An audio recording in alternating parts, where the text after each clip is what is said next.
I'm here to have a very honest conversation in very dramatic lighting. My sister is one of the most beautiful people on earth. I am not joking about this. Like, definition of the beauty standard. Carrie, if you're watching this, we worship you.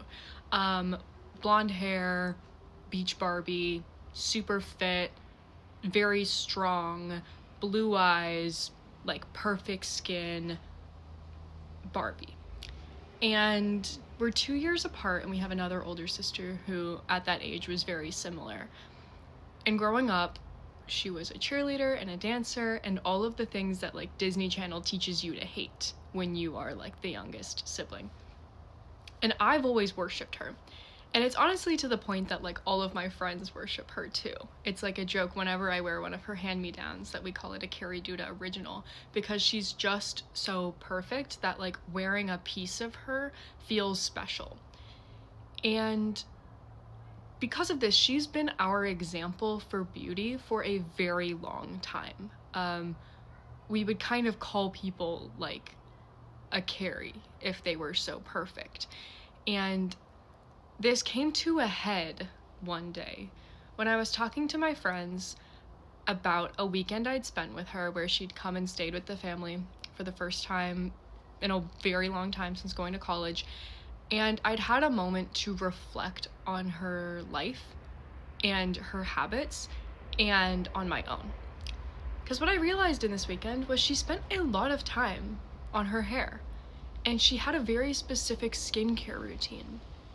And when I asked her about the clothes she wore, she knew exactly which things fit her in the right way, and she knew the exact jewelry colors that looked best on her and how to do her makeup in a way that would flatter her best.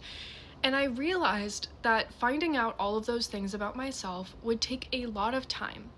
It would take a lot of research and would honestly become a hobby. And this was the big realization I had, which is attractiveness is in part a hobby. If you want to be beautiful in a way that is about conventional attractiveness, there obviously are some genetic factors that will influence you in either direction, but a big part of it is dedicating a lot of time and energy. And I think the only people that are really able to do this are the ones that like make it their hobby and it's something they intrinsically enjoy.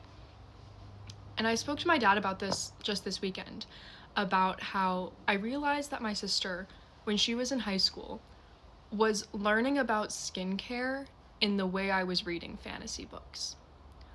Or she was tweaking and shifting her wardrobe to fit her body type in the way that I was learning how to knit. And I'm not here to morally say either of those skills are more or less impactful, because, hey, my knitting has made me a little bit of money. It's cost me and it's had investment, but it's made me a little bit of money in my life. And her attractiveness has absolutely made her a certain amount of money in her life. But I remember bringing this realization to my friends, and one of them did not take it well. She really did not like this idea that attractiveness was a practice, and it was a hobby, and it was something that was moldable and changeable. And I firmly believe this was because she realized that something she perceived she was lacking could be in her control. And therefore, if she truly was lacking attractiveness like she believed she was, that it would be her fault. Which that's not what I'm saying. That's not what I'm saying. All I'm saying is that for me, it's really helpful to look at people that I find insanely beautiful, and to, instead of thinking about all of the ways they're naturally lucky and all of the ways that I'm jealous of them, I think about all of the effort that goes into that attractiveness. That because we're conditioned to see that as the standard, we see anything lower than the standard as a failure and as something that is unnatural. But in reality, it takes a lot of work to get to that standard.